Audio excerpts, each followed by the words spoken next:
In this tutorial, I'm going to cut F1 in School's billet on a Tormach 440 3+1 axis. So that will be X, Y, Z plus the A axis, which gives you the rotation feature. This is actually a broken model, so I'm going to see if this one works. The next thing I'm going to do is put in the Tormach micro arc.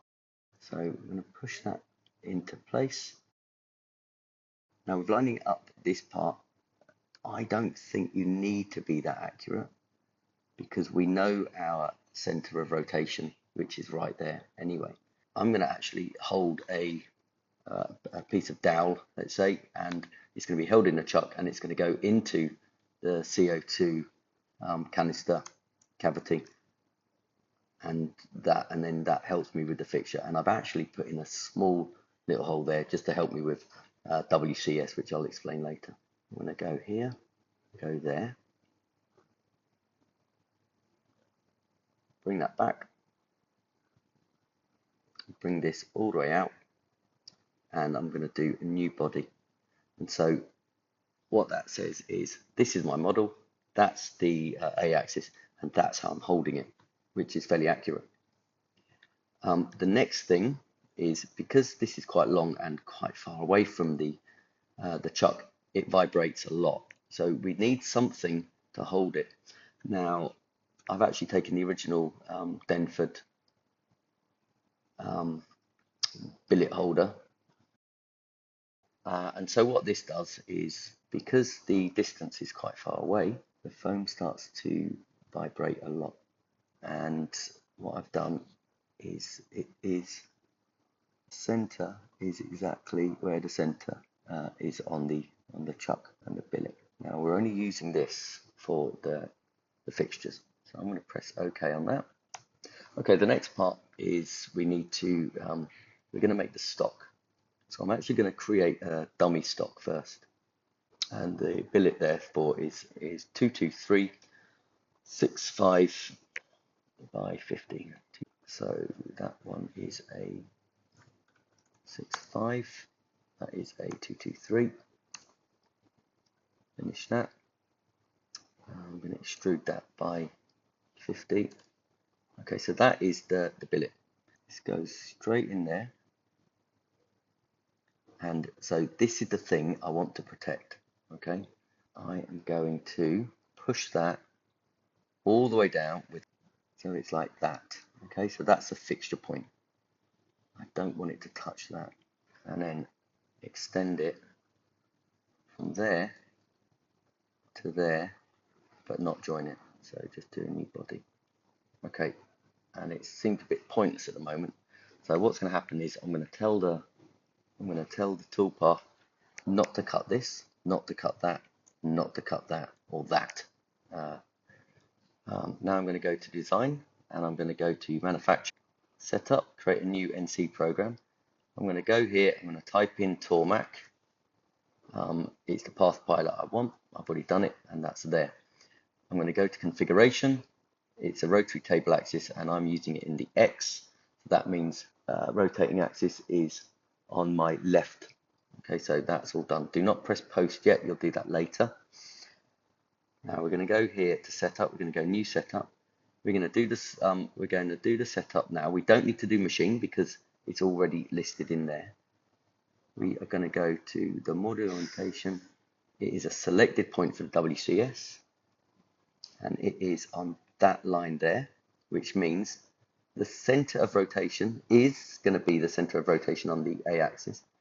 It's also exactly where we're rotating on the CO2 canister cavity, and it's also right in the middle of that end support piece.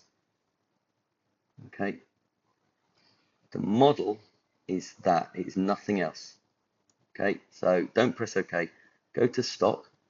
It is a fixed size box. It is 223/6550.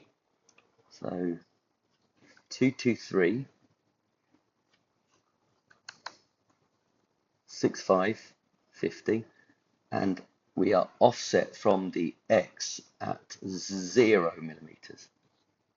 So you can see it's right there. With the fixture, select the fixtures. That's a fixture. That, and that is a fixture. And that means that the tool will not go and touch any of that stuff, and you don't want it to. So I'm even going to put that as a fixture. So the only thing it's going to do is that and nothing else. All right, the next one is 3D adaptive clearing. I don't know if it's the fastest one. Some people do other stuff because it's only foam. So you should be able to do something else, but I'm going to do adaptive clearing just because it's what I'm used to. The tool is a 6mm ball end there. Okay, so it is a 6mm diameter, corner radius is 3mm, and the flute length is 50, and the overall length is 100. I'm going to select that, so it's there.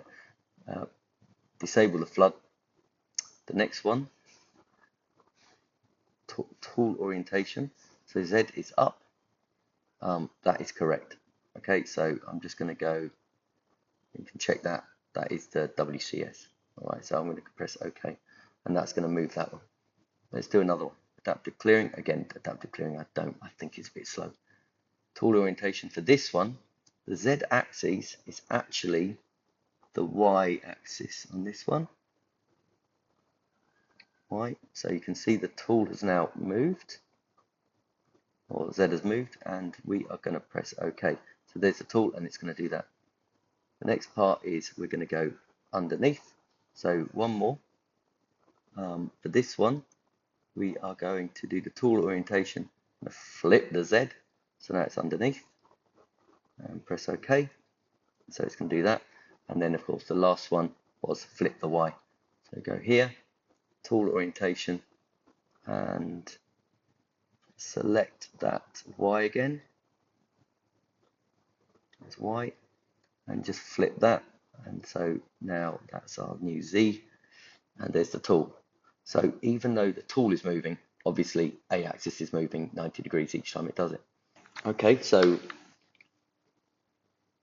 here we are with the different types of the different orientations. So in theory, that should be the slowest one, and as it cuts the majority, then this one, and then we're going on the underside, and then we do that one there. Now, to make it faster, I could have played around with the clearance and everything else, but I was lazy. So that would need to be done. The other thing is, like I said, 3D adaptive is just a massive waste of time. And I know someone gave me a suggestion in a previous video about 5 years ago, but I've forgotten. Okay, so what do we do now? Well, we've got everything. Do not press that because that messes everything up. Go there, double click that, go operations, select it, then press post and overwrite. Oh, no, hang on. Let's do that one again. Change that. I think I'm on like 6 at the moment. And press post. Okay, that's done.